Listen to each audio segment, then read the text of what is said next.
18 अक्टूबर के सहाने के हवाले से सिंध के सीनियर सूबाई वजीर शर्जील इनाम मेमन ने कहा है कि 18 अक्टूबर 2007 वो दिन है जिसने पुरअमन और अवामी जमहूरी बेदारी को दहशतगर्दी के जरिए रोके जाने की अलामत बनकर तारीख में जगह बनाई। इस दिन जब कराची की शाहराह फैसल पर कारसाज के मकाम पर वो बड़ा सानेहा पेश आया, अगर वो वाक़या ना होता तो आज न सिर्फ पाकिस्तान बल्कि पूरे खित्ते खास तौर पर इस्लामी दुनिया की सूरत हाल बिल्कुल मुख्तलिफ होती। खुद शहीद मोहतरमा बेनजीर भुट्टो ने इस साने को इस्लामी दुनिया के अंदरूनी इख्तलाफात, इसके दरपेश बहरान और वहाँ जमहूरियत की तरक्की को रोकने की कोशिशों का नतीजा करार दिया था। इस दिन कराची का मंजर तारीख में कभी दोहराया ना जाने वाला था। तवील 8 साल जिलावतनी के बाद जब शहीद बेनजीर भुट्टो वतन वापस आई तो अवाम का उभरने वाला समंदर कराची की सड़कों पर उतर आया। कराची जो एक बहुत बड़ा और फैला हुआ शहर है, इस दिन तंग पड़ गया। एयरपोर्ट पर लाखों अफराद पहले से मौजूद थे, हजारों लोग आसपास की सड़कों पर खड़े थे। कई इस्तकबाली काफिले शहर में दाखिल होने के लिए जगह न पा रहे थे। अवाम इतने बड़े पैमाने पर मौजूद थे कि मीडिया के ड्रोन कैमरे भी इस मंजर को मुकम्मल तौर पर कैद नहीं कर पा रहे थे। शहर की अंदरूनी सड़कें मीलों तक ट्रैफिक से बढ़ चुकी थी। एयरपोर्ट से कायदे आजम की मजार के सामने जिना ग्राउंड तक 1 इंच भी जगह खाली न थी। ये मंजर सिर्फ कौमों को ही नहीं बल्कि तारीख खैरों को बदल देने वाला था। जमहूरियत और अवाम दुश्मन कुव्वतों के तस्वुर में भी ऐसा मंजर मुमकिन न था। जब शहीद बेनजीर भुट्टो एयरपोर्ट से अपने इस्तकबाली ट्रक में अवामी मजमे के साथ आहिस्तगी से जलसागाह की तरफ बढ़ रही थी तो वो मोहब्बत के इजहार में अपने हाथ लहरा रही थी। आंखें अश्कबार थी। रास्तों पर मौजूद अवामी समंदर की वजह से मामूली सा सफर कई घंटों में तय हो रहा था। हर कदम के साथ महसूस हो रहा था कि तारीख में एक नया दौर जन्म ले रहा है और ये पुरअमन अवामी बेदारी अपने उरूज की तरफ जा रही है। कौमी और आलमी मीडिया हर पल इस मंजर की इत्तला देते हुए हैरान थे, मगर ये मंजर इन ताकतों को मंजूर न था जिनके मफादात अवामी बेदारी से टकराए हुए थे।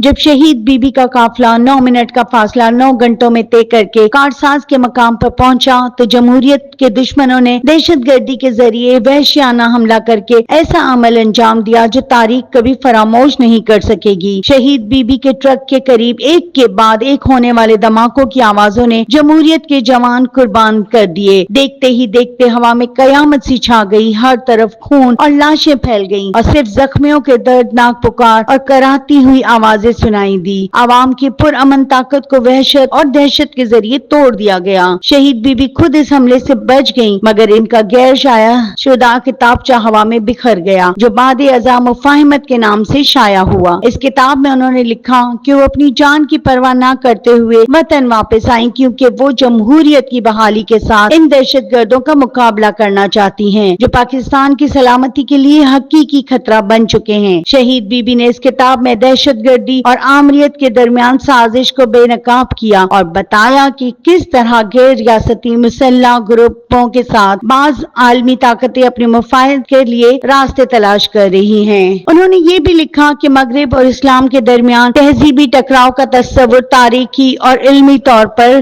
गलत है। अगर मगरिब वाकई दहशतगर्दी का खात्मा चाहता है तो इसे आमरीत के बजाय जमहूरियत का साथ देना चाहिए और जंगों पर इखराजात के बजाय अवाम की फलाह व बहबूद के मंसूबे वज़े करने चाहिए। बीबी ने दहशतगर्दों के मजहबी दलाइल को उलमाए कराम की तहरीरों की मदद से रद्द किया और मगरिबी मुल्कों को बताया कि टकराव के बजाय मुफाहमत के जरिए ही अमन मुमकिन है। 18 अक्टूबर वो दिन है जो शहीद बेनजीर भुट्टो के फिक्र को पुरअमन अवामी बेदारी की सूरत में हकीकत में तब्दील करने का पैगाम देता है। ये दिन जमहूरियत की बहाली, दहशतगर्दी के खात्मे और मुल्क की सलामती के तहफ़्फ़ुज़ के लिए दी गई कुर्बानियों की याद का दिन है। शहीद बीबी के मुताबिक आमरीत और जमहूरियत दोनों एक दूसरे के जवाल से खुद फायदा उठा सकते हैं और जब ये तनाज़ा बढ़ता है तो मुल्क की सलामती खतरे में आ जाती है। 18 अक्टूबर 2007 हमें ये दर्ज देता है कि जब तक दहशतगर्दी की जड़ें उखाड़ी नहीं जाती तब तक जमहूरियत मजबूत नहीं हो सकती। 18 अक्टूबर के इस अलमनाक वाक़े के बाद मुल्क आज तक दहशतगर्दी की जंजीरों से पूरी तरह आजाद नहीं हो सका। जब दूसरे दिन यानी 19 अक्टूबर को बिलावल हाउस में एक प्रेस कॉन्फ्रेंस के दौरान शहीद बीबी से कहा गया कि आप बाहर चले जाएं, तो उनका जवाब था, मैं इस हालत में पाकिस्तान और अपने लोगों को अकेला नहीं छोड़ सकती। और वो इन्हीं ताकतों के खिलाफ खड़ी रही जिन्होंने 18 अक्टूबर की अवामी बेदारी को रोकने की कोशिश की। आखिरकार 27 दिसंबर 2007 को वो आवाम के बीच अपनी जान कुर्बान قربان کر بیٹھی۔ 18 اکتوبر کا وہ پرامن عوامی انقلاب آج بھی ہم سب پر قرض ہے۔ ہمیں وہی پاکستان چاہیے جو پرامن، جمہوریت پسند اور خوشحال اور مضبوط ہو۔ شازیہ احمد صدیقی، نوائس ان ڈیجیٹل کراچی سے، اور مزید اپڈیٹس کے لیے ہمارے ساتھ جڑے رہیے۔